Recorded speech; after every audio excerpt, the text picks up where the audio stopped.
Row tayo magkasama, no? Gandang umaga. We'd like to call this hearing to order.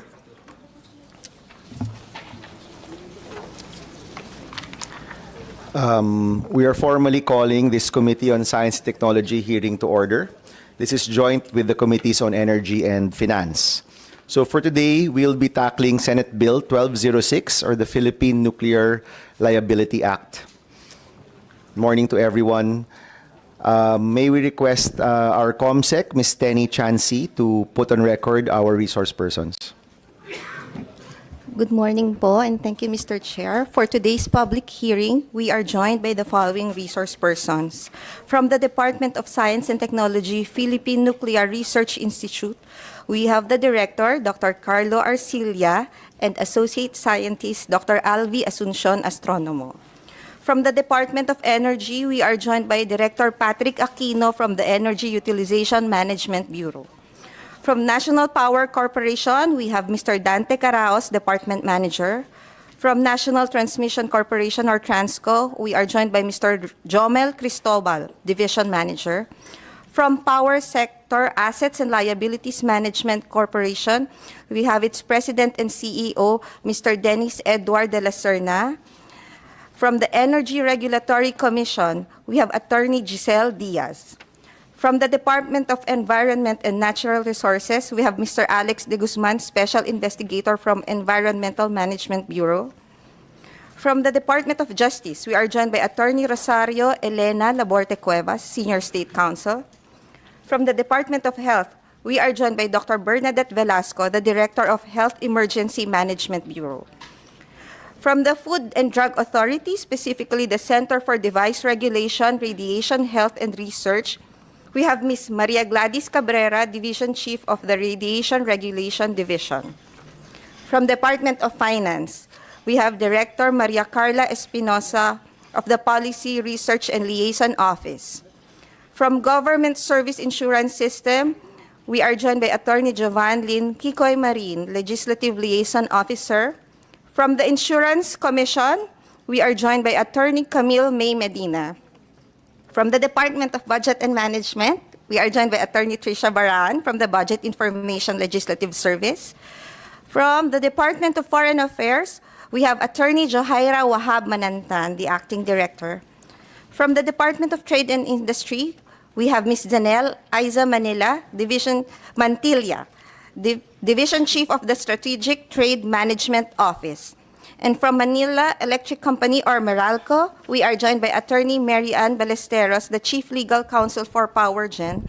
And just for the record, Mr. Chair, we also invited DND Office of Civil Defense, NDRRMC, and DepDev, but unfortunately they are unable to send representation. Thank you, COMSEC. So we will have DOST, PNRI to primarily give their presentation, and then we will request the other agencies to submit their position papers, or if they have other things to add. And then later on, we can have an open discussion if there are other things to discuss.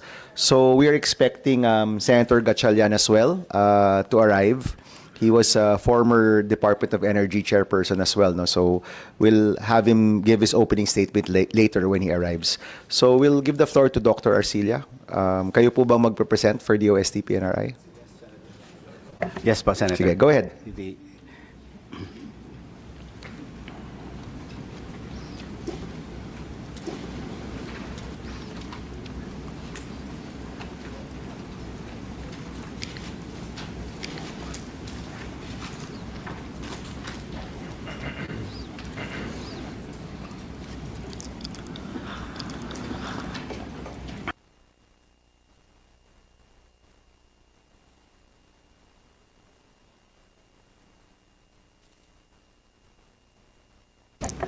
Good morning, Senator and colleagues in government. So we're presenting the importance of this Senate Bill 1206 to modernize the Philippines Nuclear Liability Framework. Next slide, please. Okay. So the legislative framework for nuclear safety is first founded on the Philippine Constitution, and then the Republic Act 2067, known as the Science Act of 1958, which created the Philippine Atomic Energy Commission, And then Republic Act 5207, known as the Act providing for the licensing and regulation of atomic energy facilities and materials. And then this was reorganized under Executive Order 128 by President Aquino, reorganizing PAEC into the Philippine Nuclear Research Institute. And then recently, just last year, we have the Republic Act 12305, known as the Philippine National Nuclear Energy Safety Act, which creates the agency PhilAtom. Now we are writing the IRR, and then after the appointment of the Director General and Deputy Director General, we'll create a separate regulatory and independent regulatory. So, and then we also have the Code of PNR regulations codified, and some of these regulations actually were used to license the Bataan Nuclear Power Plant in 1980s. Okay. They have regulatory guides and bulletins. Next slide, please. So the Philippines became a party to the Vienna Convention in 1968, and is the instrument, the basis of the Philippine civil liability framework until today. Okay. The Philippines is signatory to the joint protocol relating to the application of Vienna Convention and Paris Convention, the 1997 Vienna Convention on Civil Liability for Nuclear Damage in 1998, and the Convention on Supplementary Compensation for Nuclear Damage in 1998. It's signatory, but most important here is the last one, the CSC, which will have to be ratified by the Senate. Next slide, please. Okay. Now, this proposed Senate Bill 1206, an act governing civil liability and compensation claims for nuclear damage, repealing for the purpose certain sections of Republic Act number 5207, otherwise known as the Atomic Energy Regulatory and Liability Act of 1968 as amended, and is sponsored by Senator Bam Aquino.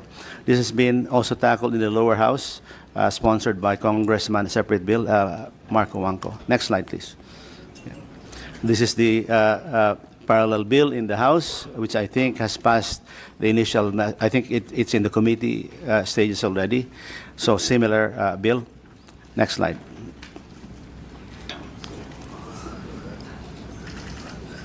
Next slide, please. Okay. The objective of the bill, to establish a robust nuclear liability regime in the Philippines that ensures clarity, fairness, and adequate compensation, and to align with modern nuclear liability principles and international standards, and to implement provisions to join the Convention on Supplementary Compensation, including mechanisms for contributing to and accessing pooled public funds. Let me explain what this is, because even if nuclear accidents are extremely rare, you know, there have only been 3 large ones. The first one is the 3 Mile Island, the Chernobyl, and then the Fukushima. The compensation to the victims of that have to be clarified, and this bill addresses that. It will also help potential operators for nuclear to keep them honest, and also to make sure that they're also funded in case an accident happens. Next slide, please. It aims to introduce multi-tiered compensation system that encompasses operator funds, Philippine government appropriated funds, and CSE joint public funds, ensuring adequate compensation for nuclear damage, and establishes a dedicated mechanism for handling claims. And it ensures that nuclear operators are strictly and exclusively liable for nuclear damage, and sets clear liability limits. So this is important because at least it sets a limit, and there will be lessons that I can explain from Fukushima why we need this. Next slide. And supports a safe and responsible development of nuclear energy in the Philippines, and affirms our commitment to upholding international best practices. Next slide, please. Okay. Now, maybe just some things on Fukushima. When the Fukushima nuclear accident happened, that plant was using some American manufactured facilities, and so some aggrieved parties went to the United States with lawsuits. And after more than 10 years of lawsuits, the court decided to go back to Japan. So that it adjudicated there. So, ang kumita, yeah, that came from you, Senator. I don't want to offend. So, yun po. But this bill will help prevent that, because the adjudication of any accidents will be in the home country. Okay, that's one.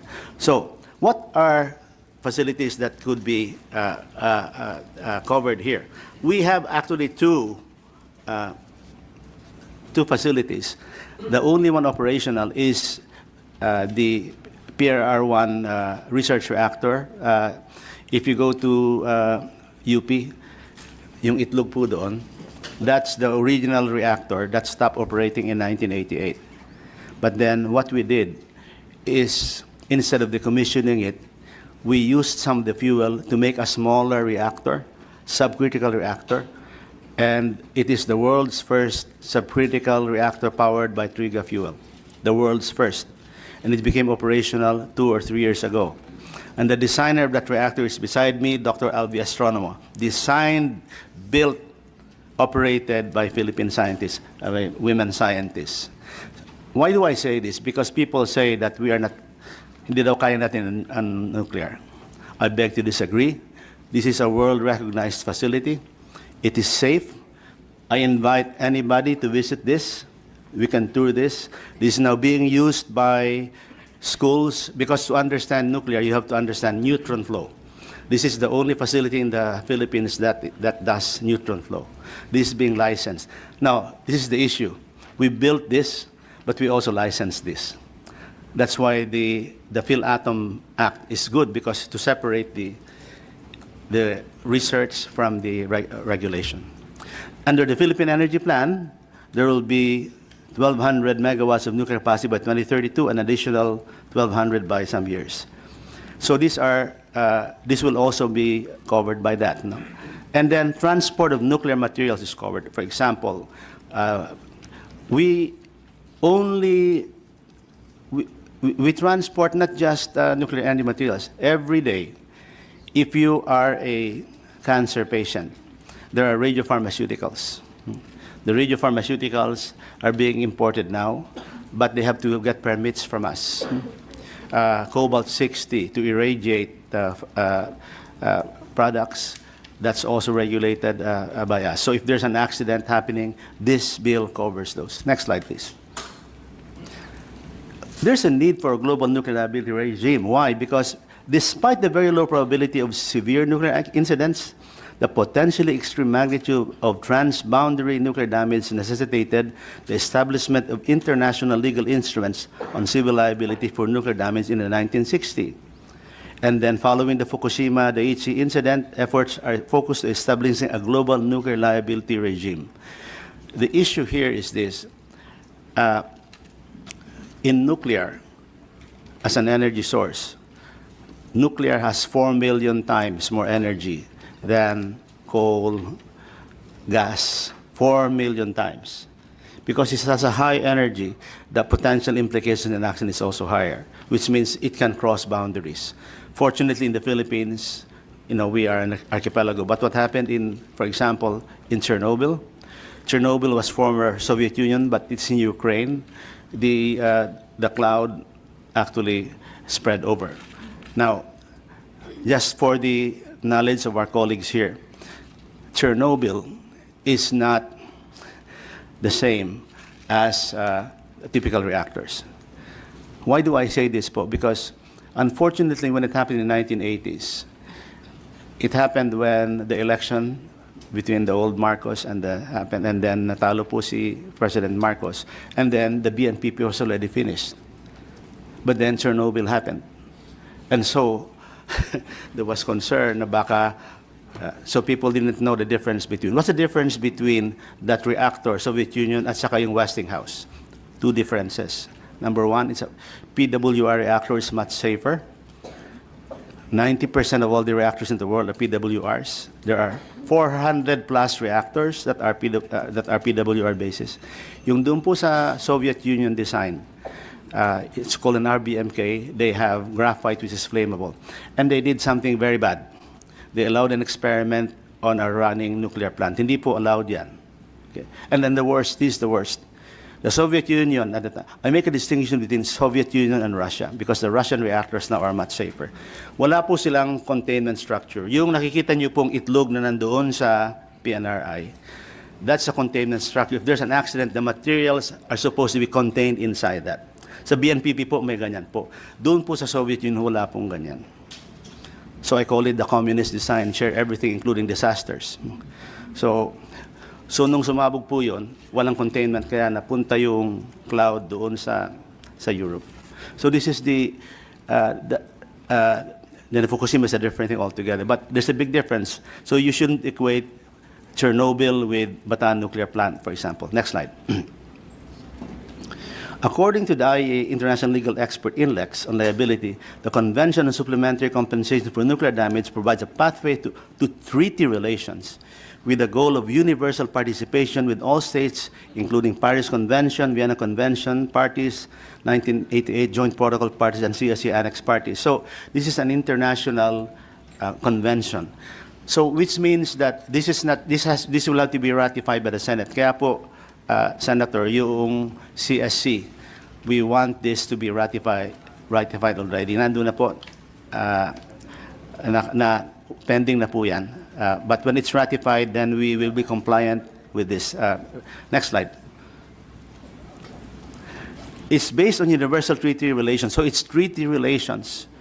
So it has to be, and then addresses the concerns of all states that might be affected by a nuclear accident with a view to providing appropriate compensation for nuclear damage.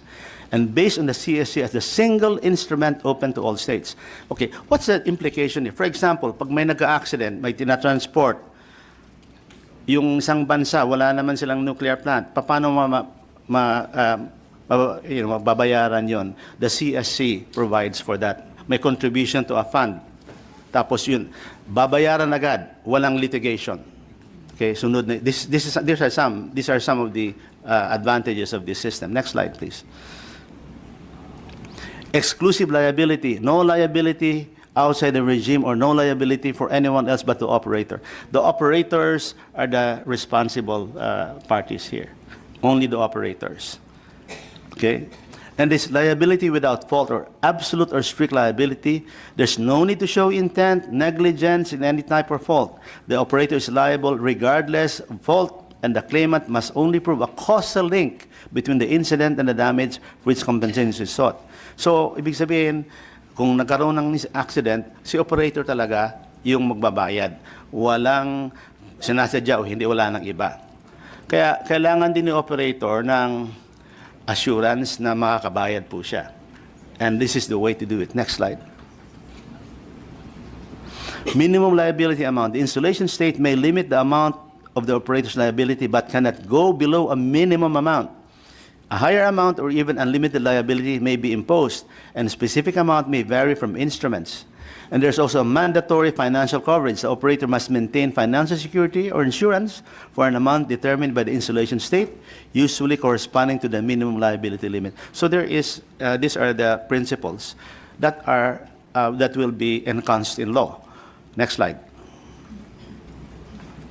There's also limitation of liability in time. No action can be brought against the operator after a certain period of time from a nuclear accident. 10 years, but under the revised 30 years for loss of life and personal injury. And then equal treatments of victims, non-discrimination of victims on the grounds of nationality, domicile, or residence, provided the damage is suffered within geographical scope of the applicable convention. So this is also to protect, most importantly, the victims of such. Now, interestingly, there's nothing similar to this sa ibang industries. For example, sa coal industry, sa gas, kung may sumabog na planta, walang ganitong convention that binds all the countries. Only nuclear has this. Next slide, please. Exclusive jurisdictional competence is very important. Exclusive jurisdiction of the courts of one contracting party, recognition of judgment in all contracting parties. A final judgment of the competent court is to be recognized and enforced within all contracting parties as if it were the judgment of a national court. Isa lang. Okay? So, mababawasan yung ng mga abogado. Next slide. The basis for a global regime, it facilitates international trade because of legal certainty. It's channeling the liability to the operator. A treaty relations with major vendors. It enables new nuclear projects. Okay?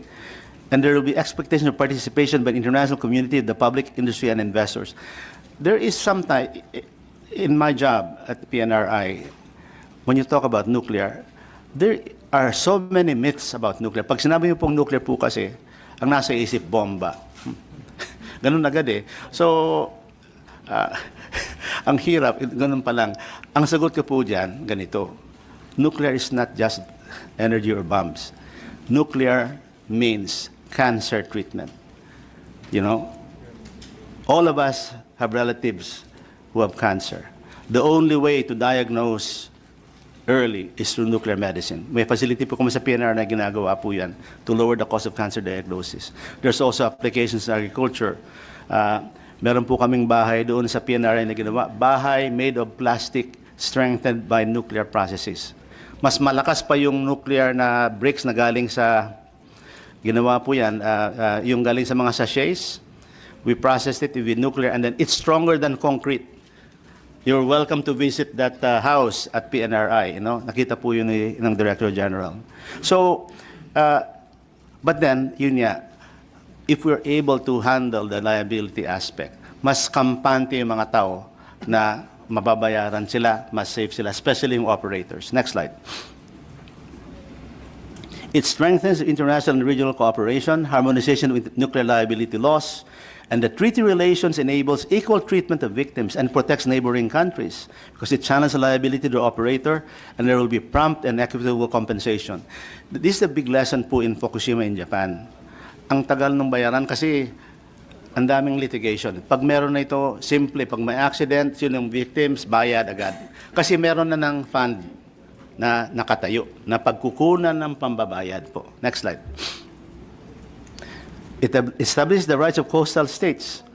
Okay? For example, especially the Philippines, kung may mga dadaan sa atin, tapos may nagkaroon ng aksidente, you know, may right pa rin yung tayo doon sa sa may-ari ng barkong yon na mayroong nuclear.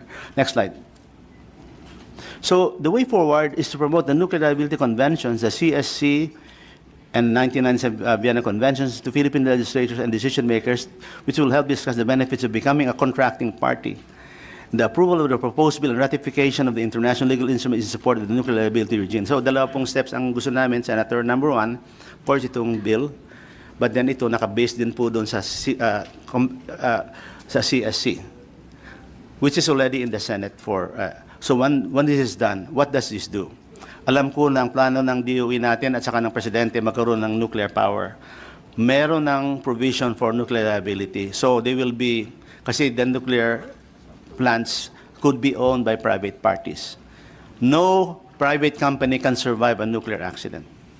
But with this, they will have some hope, at least some assurance that they will be covered in case an accident happens. And let me again reassure you, the accidents are very rare. In fact, nuclear is the safest energy source. If you total the operating number of hours divided by the number of deaths, ang pinakamaliit po ay nuclear. Kaya nga lang spectacular kasi yung mga sine, lahat may nuclear, mga kontrabida, nuclear, noon pa ng sine, palagi may nuclear aspects.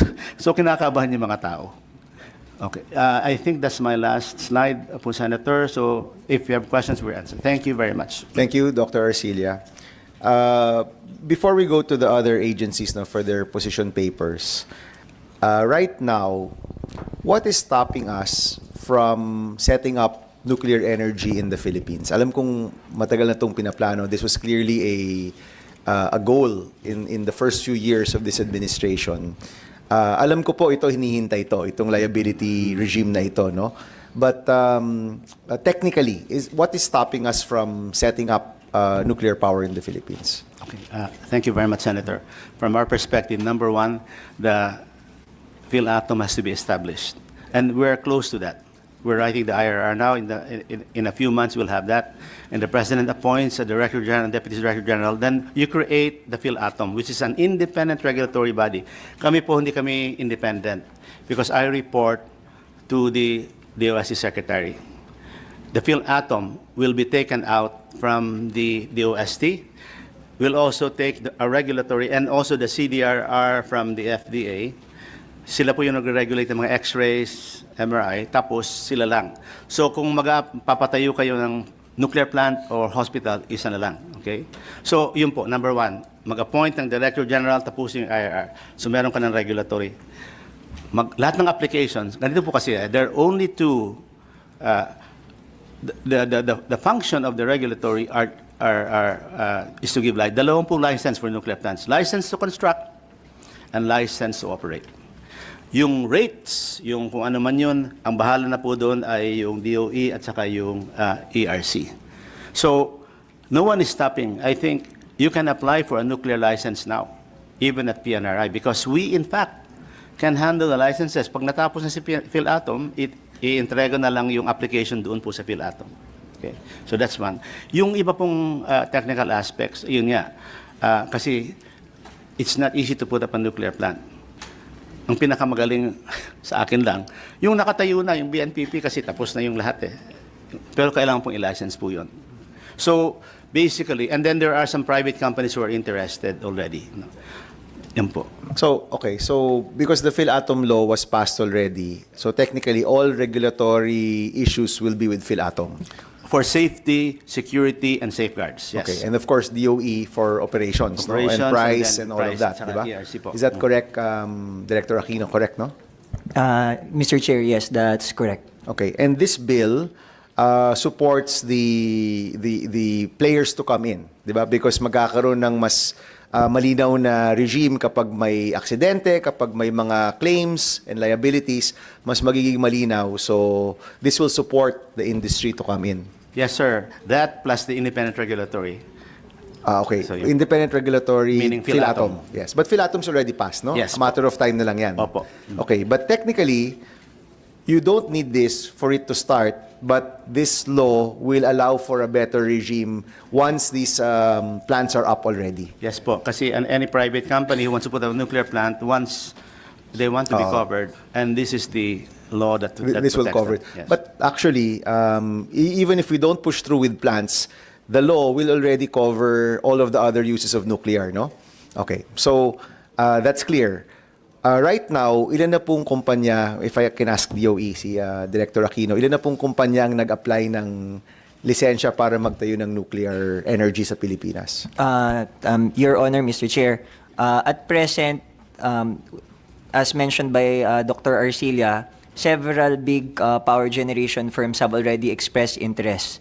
But they're also waiting on some developments in relation to PhilAtom, this particular bill, as well as the results of some studies that have been conducted to move ahead with their plans. But they have expressed through the Secretary Garin, that they're very much interested. They are seeing nuclear for power generation as a low-carbon option that will support our push for greater renewable energy because this is a baseload power plant after all nuclear. Yes, Thank you, Mr. and Chair. it could replace our coal plants, no? Correct. Correct, Mr. Chair. Okay.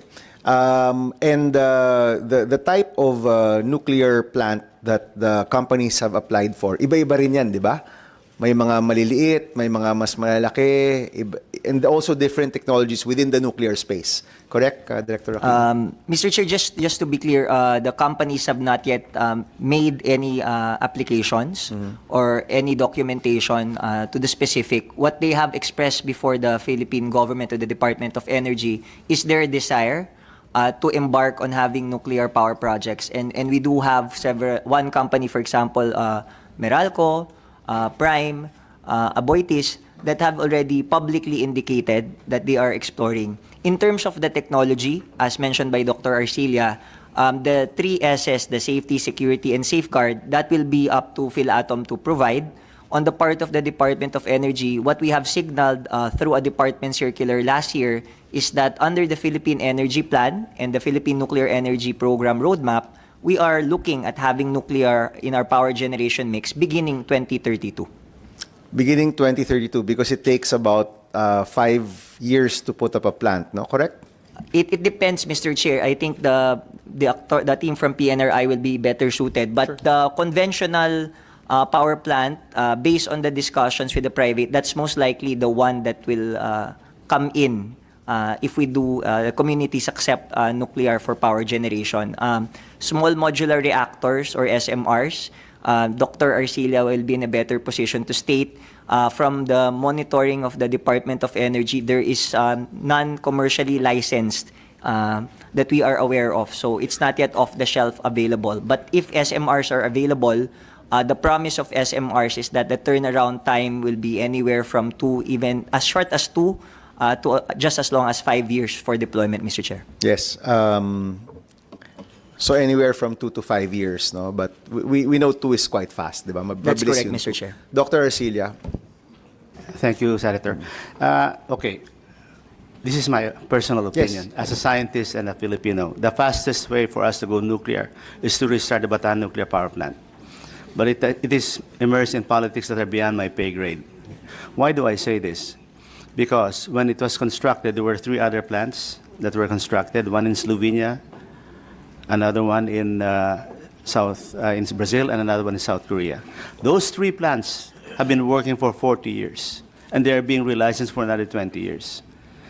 We've had many visitors visit our plant, and even the Director General of the IEA. One guy from South Africa was saying, why is this plant not running? This is in a better shape than our plants that are operating. So My understanding is that the local governments aren't too keen, no? yes, there are local governments, Yeah. some church opposition. Anyway, so, but for safety, if we're talking about safety, PhilAtom will take care of that. All the rest, bahala na po. Yeah. Yes, Now, but- yung small modular reactors po, Senator. Kasi yun nga, there are 160 designs of small modular reactors, but there are only 2 operating. One is in China, the HTGR, another one is in Russia, in communist countries.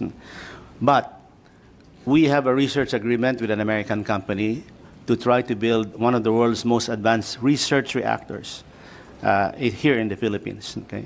And then the President of the United States has actually signaled he wants to really accelerate nuclear because it's really needed. On the question on acceptability of the community, no?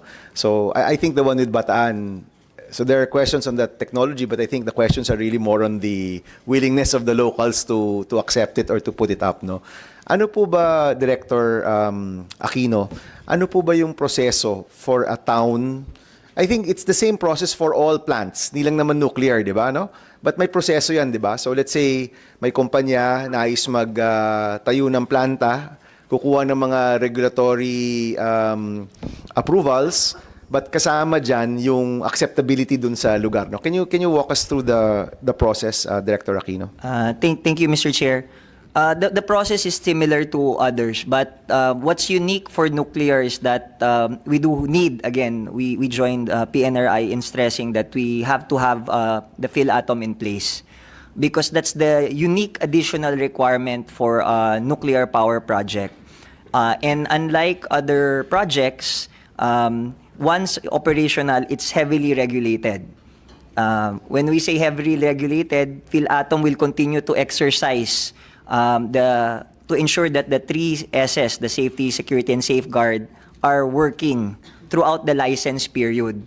And what's good about the measure for PhilAtom, which is already a law, is that if those are not met, PhilAtom has the power, even if it's operating, they can stop the operation. At least this has been addressed.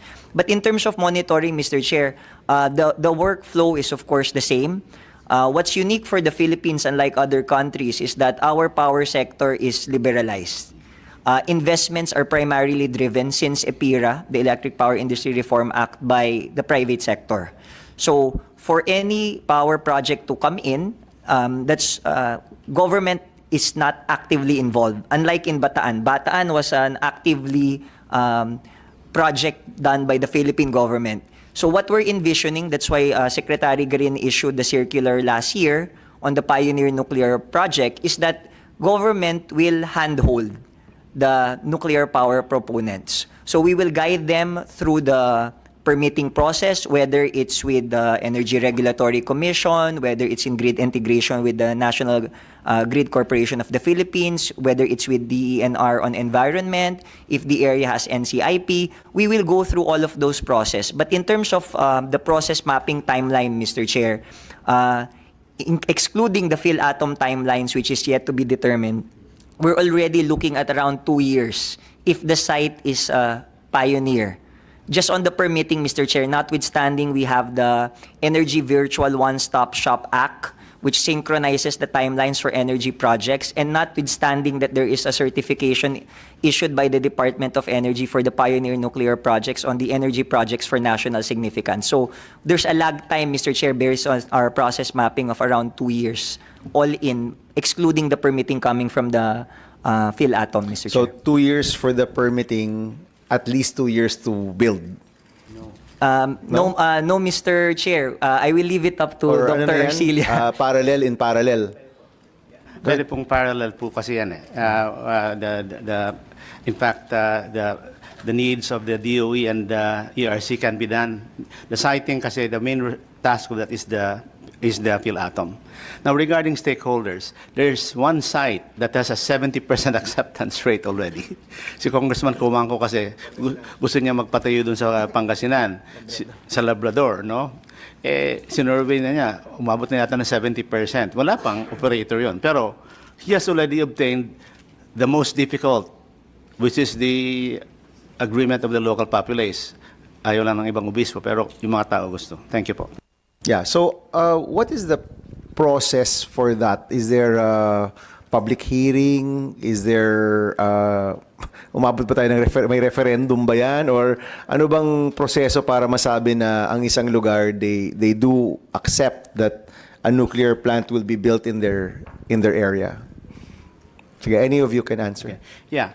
The most basic requirement is that any nuclear plant will require an ECC, which is the purview of the DNR, and the ECC requires public consultation. So, requirement yan even for a mine. So, lahat dapat mag-participate doon. So, yun ang isang requirement. Okay, I'll pause muna, Dr. Arcilia. From DNR, Mr. De Guzman, can you walk us through ano ho ba yung, kunyari, hypothetically, meron na pong magtatayo na, I think Meralco said you want to engage in nuclear, no? Correct, di ba? Publicly? Yes, kunyari, Meralco is going to set up a nuclear plant in, kunyari, sa Labrador, kasi yun yung lagi nababanggit. Ano po ba ang proseso ng DNR to secure acceptability and approval of the community? Yes, Mr. Chair, Your Honor, for the EMB, under our mandate, in particular, yung PD 1586 po, which is the Philippine Environmental Impact Statement System, it provides therein, under our Section 4 thereof, that all entities, may it be government or a private one, shall, before it will implement its project, shall secure first an ECC with the DNR or as delegated to the EMB. So no project shall be implemented without securing it first. So like this particular project, which is classified as environmentally critical project, it undergo a review which involves the stakeholders. So it's... Can you give me more detail? So kunyari, Mr. De Guzman, let's say, kunyari nga, Labrador or whatever area, di ba? Magdo-notice kayo ng public hearing. Is that done with the local government? Is that done, do you just post it on Facebook? How do you... Yes po. How do you gather the individuals na gusto po mag-participate sa isang hearing? Actually, the proponent will submit an environmental impact study to our office, and in coordination with them, we require them to process the necessary things and tasks and requirements to comply with all the regulations like the public hearing.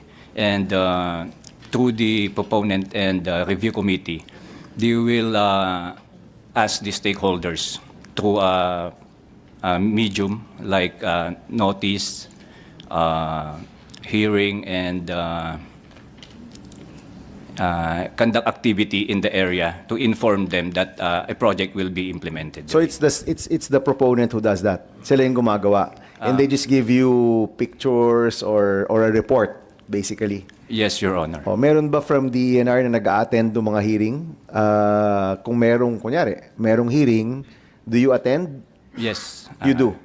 Yes, Your Honor. So, merong at least one DNR person in all of these hearings to make sure na totoo nga yung mga hearing? Or you just accept the pictures and the reports of the No, proponents? we are involved on the conduct of this study. And in fact, there is also a committee, a review committee, composed of experts. And one of those are members of the DNR. Okay.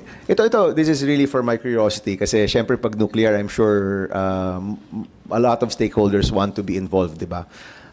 Yung determination that consultation was done, paano nyo ma-determine that the community accepts this project? How do you determine that? I don't think you call for a vote, no? Hindi naman pwedeng vote, or is it if the LGU is does the LGU represent the people in that case? How do you determine that? Sige, we'll have Mr. De Guzman, then you may chime in, attorney. I am with the technical official of our office, and in fact, he's the one who conducts this study with the proponent. So, Pwede naman ho siya magsalita, sir. Yes, If I you can get a submit, chair, please get the gentleman a chair, please. Para hindi siya nasa sahig.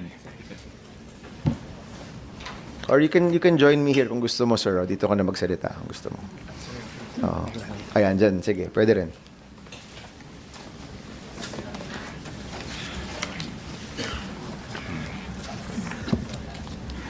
Good morning, Mr. Chair. I am Engineer Carl Del Rosario of the EIA Management Division of the EMB. Just to clarify some of the requirements in terms of public participation under the Philippine EIS system.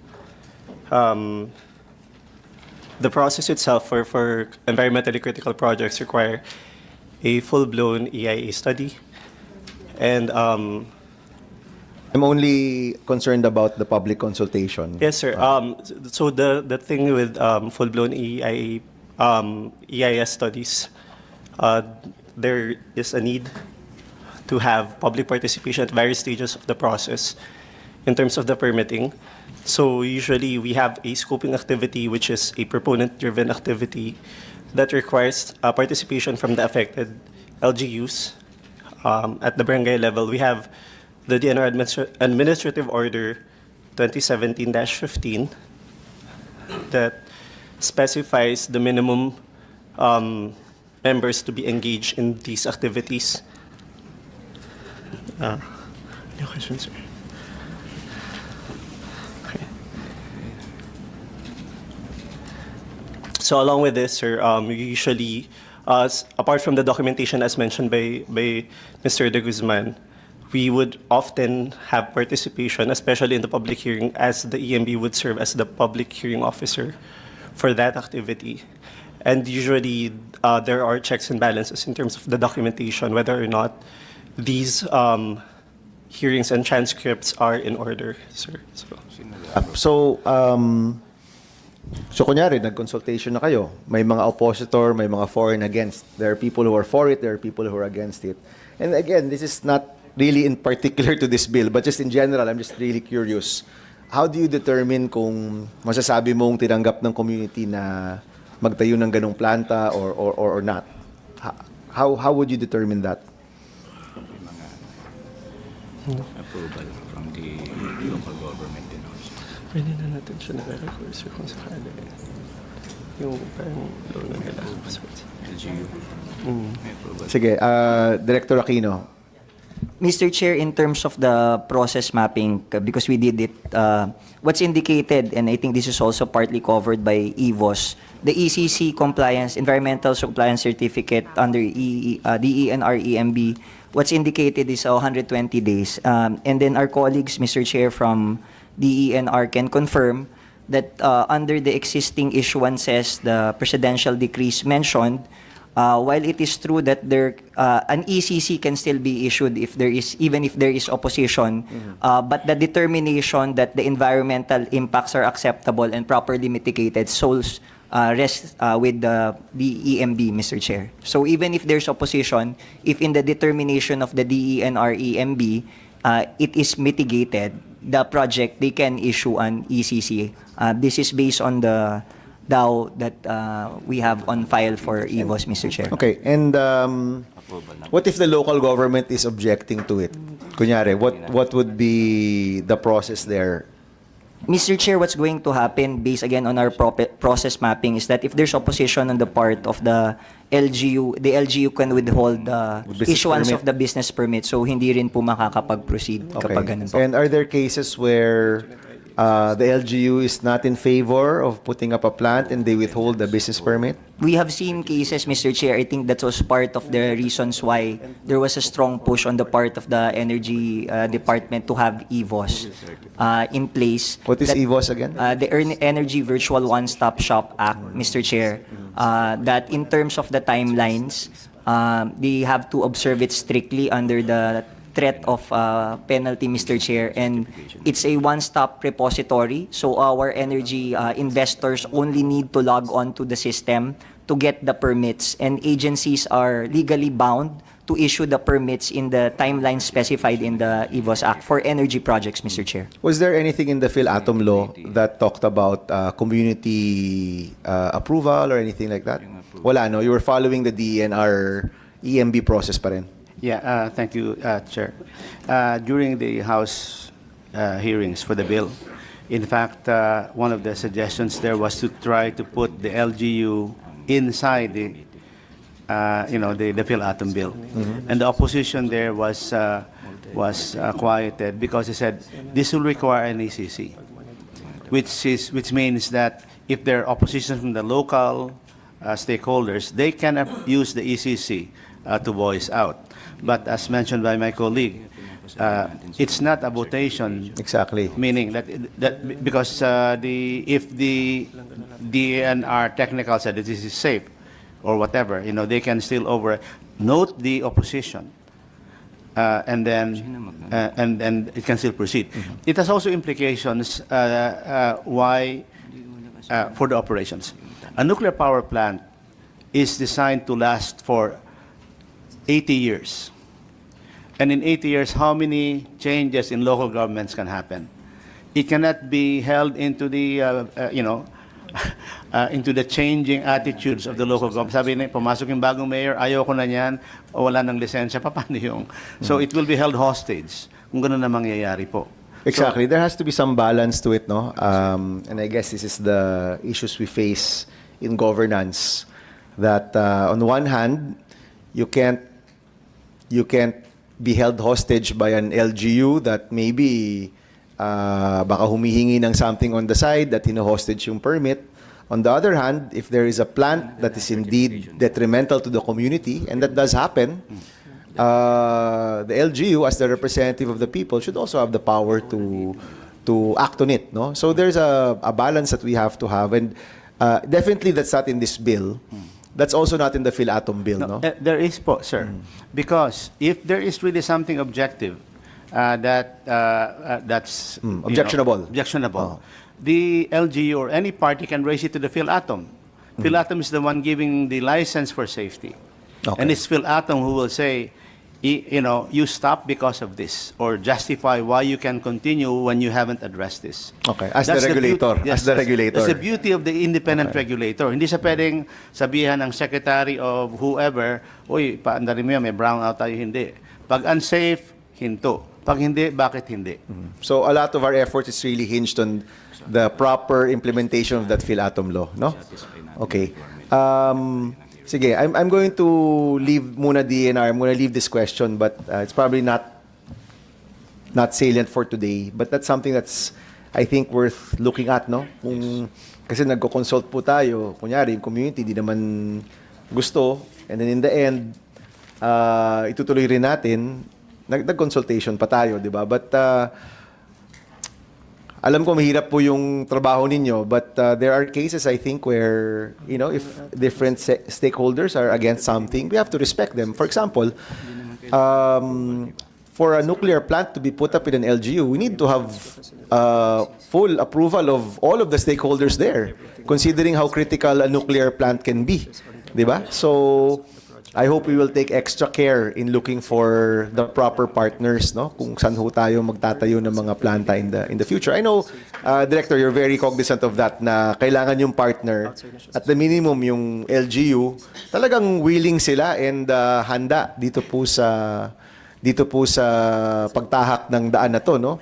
I remember Congressman Coangco saying, I don't know if it's definitely not in this bill, but if it's in any other bill, sabi niya maybe the reward for the LGU that will house the plant is really lower energy costs.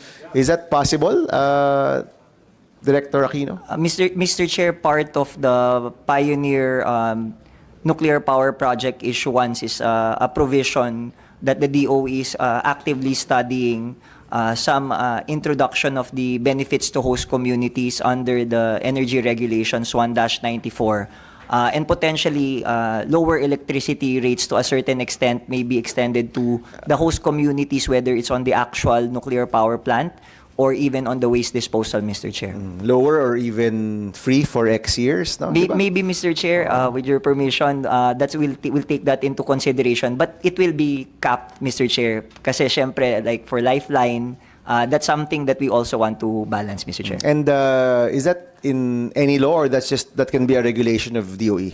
It can be issued, Mr. Chair, by the Department of By the Energy. DOE. So that's within your powers naman, no? Correct, Kasi Mr. right Chair. now, lahat ng planta nagbebenta yan sa merkado. That's correct, Mr. Chair, or through bilateral contracts. And Mr. Chair, just so that it's also put on record, in a social weather station survey commissioned by the Department of Energy for the period of May 6 to 24, 2024, we like to put on record that over 70% of Filipinos support the inclusion of nuclear energy in our power mix because they view it as a reliable electricity source. It can reduce our reliance on imported fuels, create jobs, and help fight climate change. There's also 76% of Filipinos expressing desire to learn more about nuclear energy. Not that this is the official position of the Department of Energy, but in the survey, we did also ask the possible rehabilitation of the Bataan nuclear power plant. 66% of respondents are in favor. Well, I think and people are in favor because it will it's provide not in- cheaper electricity. I think that's primary. Ay, hindi mo nabanggit pero Opo. palagay ko yun yung pinakauna sa mga pamilyang Pilipino na mayroon tayong source ng mas murang kuryente. And then just, Mr. Chair, with your permission, just one more item from the survey is that 45% also support completely new build for the power plant. Completely new? New, Build. new construction, Mr. Chair, of a new power plant. Yeah. Okay, Attorney Mary Ann, where's raising your hand? You may give Thank you, your Mr. comment. Chair. No, I suppose because we're the ones who actually provide proof of the support of the community where we do build plants, I thought it would be helpful also to explain what we've experienced. So you're correct, sir, that social acceptability is actually a requirement. And the way we prove this, and it's embedded in the ECC process because it includes social acceptability. So the DNR does validate the reports. We have to document it. But I guess in terms of what is being discussed, ang sabi nga is paano pag may objection, tas papayagan nyo pa rin. Because the discussion in an ECC application really is, what is the environmental impact of the project? And how will we address it? So if they have other concerns regarding the impact and we are not able to address that, then the experts, the DNR will say, actually sufficient na yun eh. Baka iba yung hinahanap ng community. In which case, that's a different, I guess, aspect of the acceptability of the project, and that's not the DNR.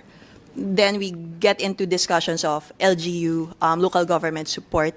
The DOE actually has, as part of our requirement for some of our plants, we have to submit proof of resolutions of support of several local governments. So as you know, we have the barangay, we have the municipality, and that's the proof, Your Honor, of the acceptability of the project on other aspects. Kaya medyo magkakaiba po. So the different permits actually, in a way, encompass also this aspect of whether the community accepts it. Because in every permit, we have to consider the impact, and in considering that impact, we have to touch base with our stakeholders. Because these plants will be there for 20 years at least, and most of our employees will come from there also. So we're very much aware that our stakeholders will also be the ones who will be protecting our business in the long run. Thank you, Mr. Chair. Attorney, maybe just a few questions. You don't have to answer if these are trade secrets, no? But may public pronouncement naman kayo na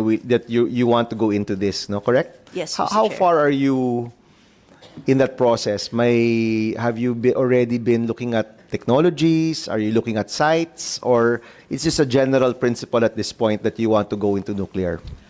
Thank you, Mr. Chair. The preparations that we have been doing is really beefing up our capability also. We are aware of the huge responsibility. This proposed bill underlines that even more, which is why we're trying to build up our capability. We have also been in discussions with other parties on what they can offer. We're trying to study the technology. We've been also attending all of the learning sessions that have been provided to us. So it's really more capability building. On citing, Mr. Chair, if I may, and this is just a personal opinion, maybe not of Meralco Power Gen, I think because nga of the political aspect of it, no, we would really defer to government on deciding on citing because So you're not gonna. I thought usually it's the private companies that usually choose the site. the owner po, the proponent, and in most jurisdictions, the owner kasi also is a government agency, not necessarily the regulator. So it's a bit, I guess, slightly different here. We're happy to work with the government on that. I think lang, sir, yun nga, yung bagahe kasi ng Bataan Nuclear and all of that, parang ang hirap for us to say. Again, sir, personal opinion. I'm sure my So bosses wala will. pa kayong, in short, you haven't really looked at sites yet, Not yet. and you would welcome Not yet. any suggestions from government. Not yet. But we've heard about the acceptability rate in Pangasinan also. Sige, thank you, Attorney. Yes, Director Aquino. Yeah, Mr. Chair, I think it has also been made, it was asked, I think, in several public, hearings. We can confirm that the DOE through that DOE as chair of the Nuclear Energy Program Interagency Committee or NEPIAC, which is a whole of government approach for nuclear energy program for the country, we've already identified several potential sites that have undergone physical inspections as well as desktop evaluations that are potentially suitable for hosting a nuclear power project. Offhand, I can confirm that several locations in Bataan, including the existing facility where the BNPP is situated, remain suitable for a nuclear power plant site, as well as the sites in Labrador, Pangasinan that was mentioned by Dr. Arcilia, and there are also other sites located in Camarines Norte. There are sites also in Palawan, Puerto Princesa in particular, as well as Masbate, Mr. Chair. Okay, let me ask our agencies here. Sige po, Director Arcilia, quickly. Yeah, okay. I'm a geologist. There are geological constraints for, it's not for disallowing nuclear plants. Number one, in the Philippines, you cannot build a nuclear plant close to an active volcano, which means hindi ka talaga pwede magpagawa ng nuclear plant sa Batangas kasi because of Taal. Okay? Doon din sa Albay because of Mayon. So, yung pa lang, di ka makakapag first base. And second, you cannot be on top of an active fault. Ibig sabihin, kung nasa tabi ka ng fault, pwede ka mag-engineer. Pero pag nandun ka mismo sa trace ng fault, hindi pwede. So, pag hindi mo na-click yon, eliminate. Kaya nga maganda yung Palawan kasi wala doon ng vulkan, walang fault. No? Pero for the fact, hindi po totoo ng Bataan Nuclear Plant ay may active volcano, yung Mount Native. Patay na po yung volcano yan. We just had brand new studies. We put seismic sounding around it. Wala nang... Kasi po ganito yan eh. Paano mo alam kung buhay pang vulkan? Parang may stethoscope ka, lalagay mo doon, seismic. Kasi kung may gumagalaw pa sa ilalim na magmas, ibig sabihin, potentially, wala po. We've done that for more than 1 year. So, hindi active ang Mount Native. Pangalawa, wala ding fault. Kasi sinuri na ng maayos. Those are the two biggest egregious fake news about Bataan Nuclear Plant.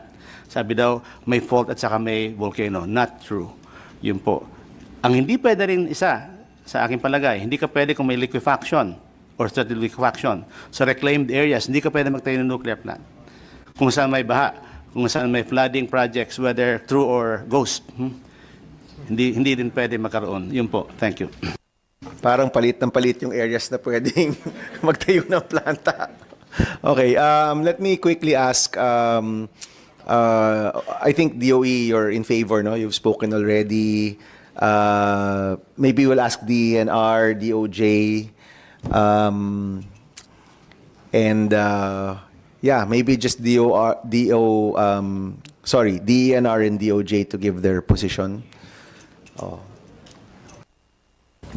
Yes, Mr. Chair, Your Honor, as to the issue raised earlier here, with respect to the implementation of our mandate, the question of how we approve the or address the social acceptability of the project is that the proponent shall undergo the scoping process. And the proponent in particular conduct meetings, conduct information and education regarding the impact of the project, the negative or the positive ones, secure the attendance of the people in the area, and address their concerns as to social or economic. And if all these requirements are met and satisfactory as to the review committee, the EMB will approve the ECC application. And the issue on whether it requires the certification from LGUs is not necessary, as the mandate revolves only as to the impact management. So we focus on the environmental management, but as to the requirements of social acceptability, we only require those mentioned things that is to be done by the proponent of the Okay, project. Director, with regard to the law, does the DNR have a position with regard to the bill at hand? Yes, Your Honor. You don't have to read the whole position, you can just summarize na lang.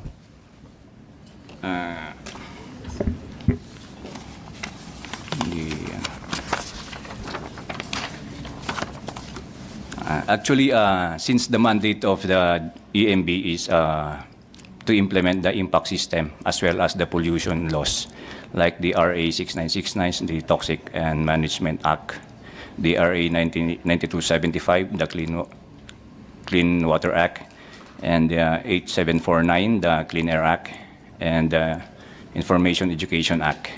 As to the provision with respect to the liability, we have no, we support the law. However, Your Honor, with respect to the related Senate Bill number 2899, the Philippine National Nuclear Energy Safety Act, in consideration of Section 41 of House Bill number 375, which is similar to SB 1206, which states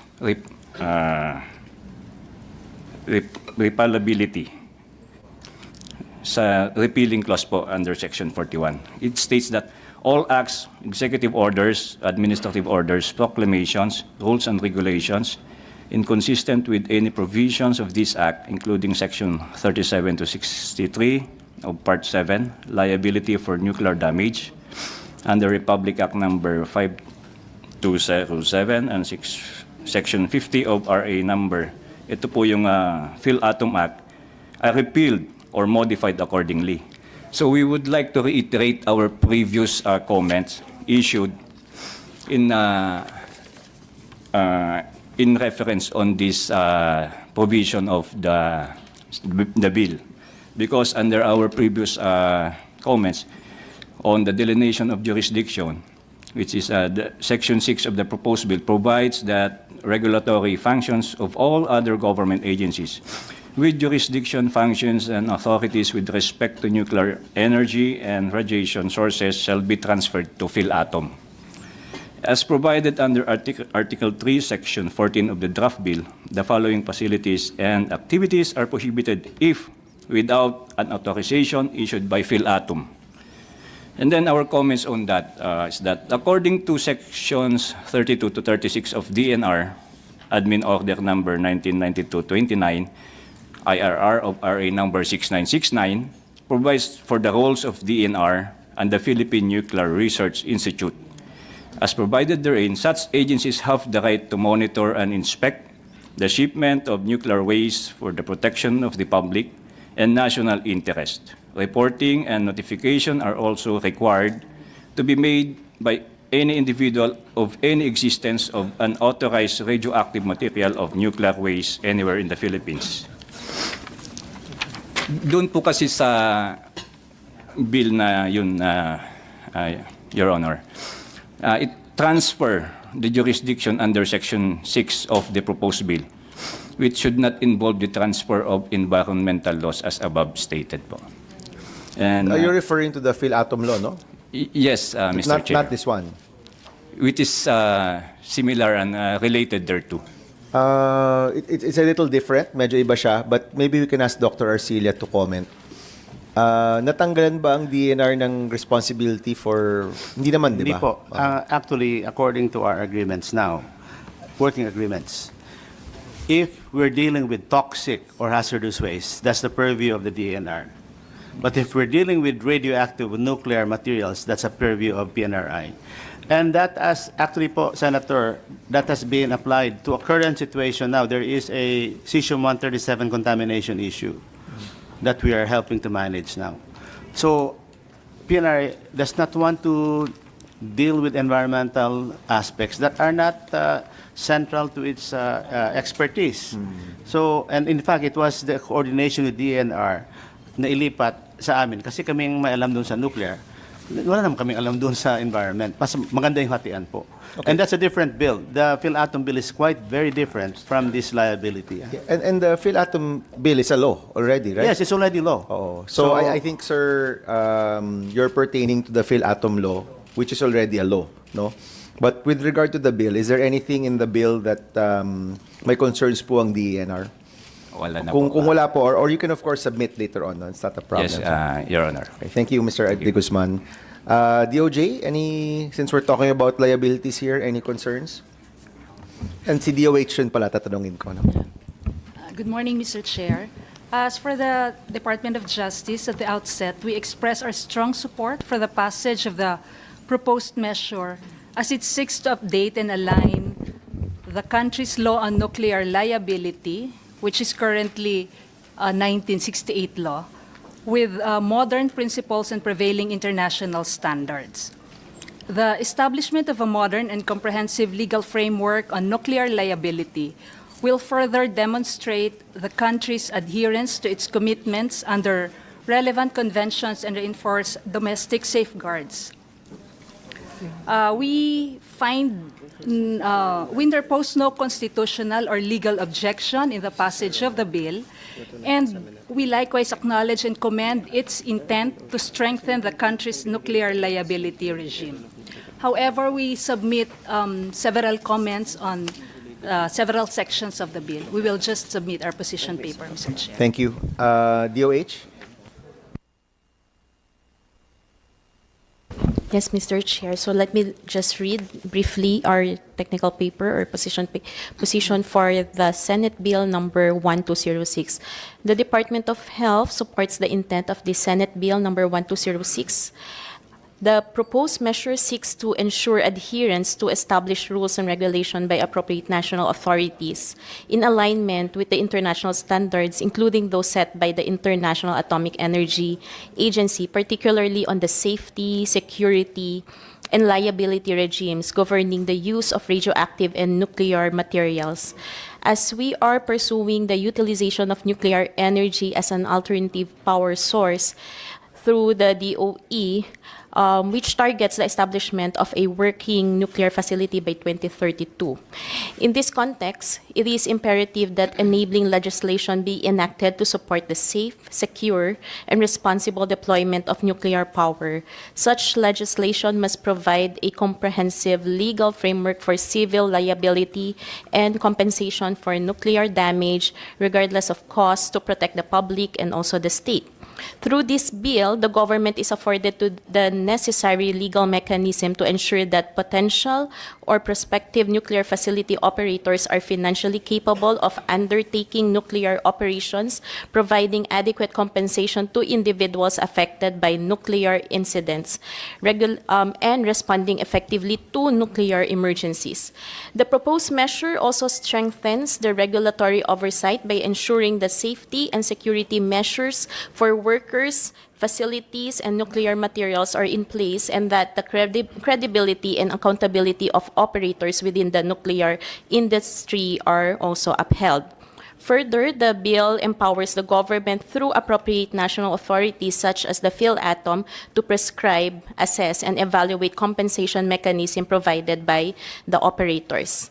It is likewise establish clear criteria governing the use of public funds in the event of any nuclear damage and the corresponding reimbursement procedure, thereby safeguarding public resources while ensuring prompt and equitable compensation for affected parties. We will also be submitting our official position paper. Thank you. Thank you. Okay, so we'd like to request all of the agencies, if they have a position paper, especially if there are comments, objections, or any changes, to just submit it to the committee. We'll try to accommodate and to go over all of these comments and suggestions. As a final question for today, my phone-in question si Senator Win. He can't make it anymore, no? Ang tanong niya, who will determine the location of the disposal of the waste? And what are the, I guess, ano po yung mga rules regarding waste disposal? Dr. Arcilla. Thank you, Senator.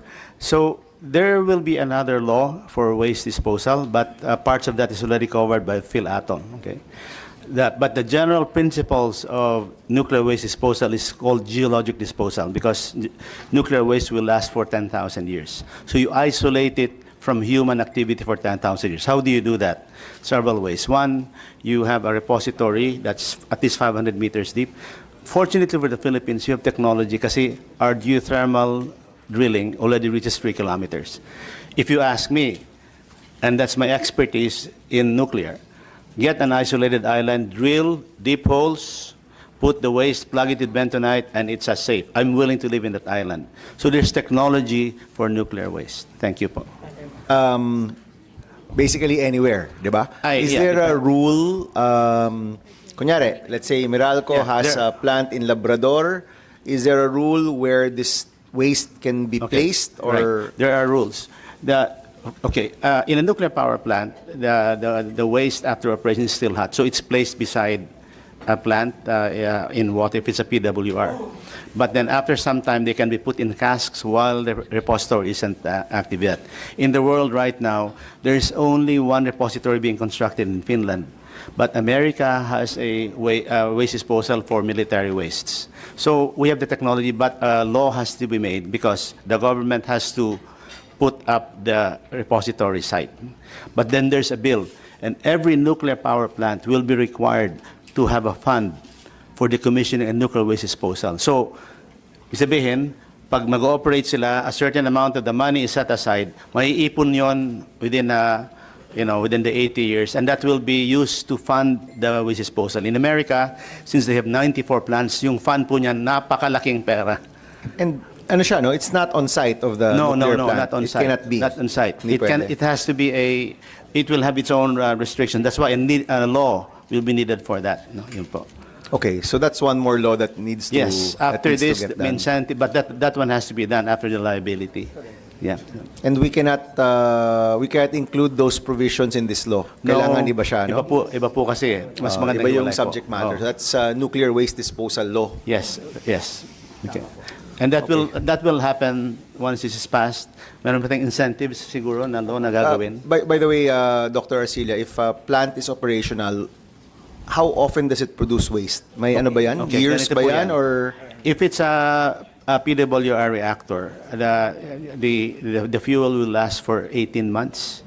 Tapos itatabi po yan doon sa kanyang fuel storage, no? So on-site yan, okay? So, and that can stay there. In the US, all of the 94 plants is on-site. And then after some time, pag hindi na masyado mainit, ilalagay sa casks. Ang liit lang po kasi niyan eh. Just to give an idea, one, smaller than my thumbnail, one is worth 3 tons of coal. Yung fuel po ng BNPP, kakasya sa isang malaking jeep. That will last for 18 months. In contrast, kung coal plant po yan for 18 months, ang kailangan mong coal, 50 barko na 50,000 tons. okay, another question. Ano na rin ho siguro to, parang Okay. 101, no? Nuclear Opo. Energy 101. Okay lang po. Where do we purchase the uranium? Okay, ganyan Do we po. have uranium in the Philippines? We have uranium in the Philippines, pero hindi po masyadong marami. Meron tayo sa Camarines Norte. We're exploring that. Pero kasi the concentration is very small. Mas murang bilhin. Ito ang hindi nalalaman ng maraming tao. Uranium is more abundant on Earth than coal.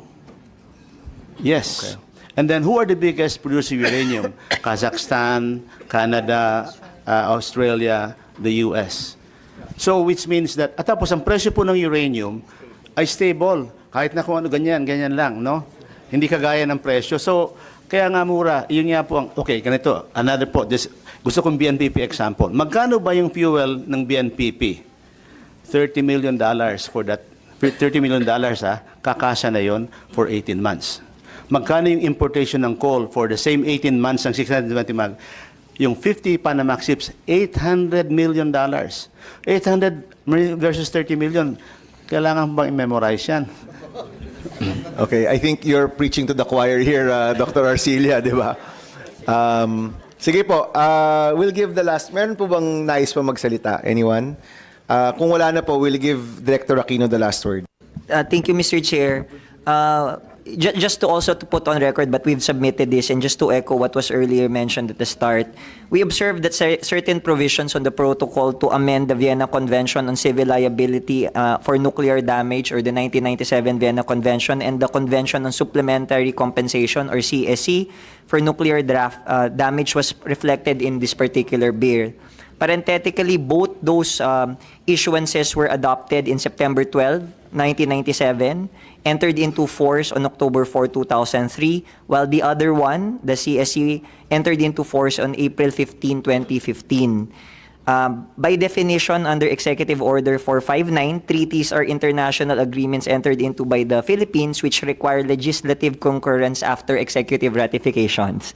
This term includes compacts like conventions. Hence, it is settled that while the Philippines became a signatory to both conventions on March 10, 1998, for the 1997 Vienna Convention and CSC, to be considered entered into force in the country, we have to ratify it. And we note that the instruments of ratifications have been transmitted and pending before the Senate even during the 19th Congress, Mr. Yes, Chair. and Director Aquino, that goes through the Committee on Foreign Affairs. So that doesn't go to separate committees based on subject matter.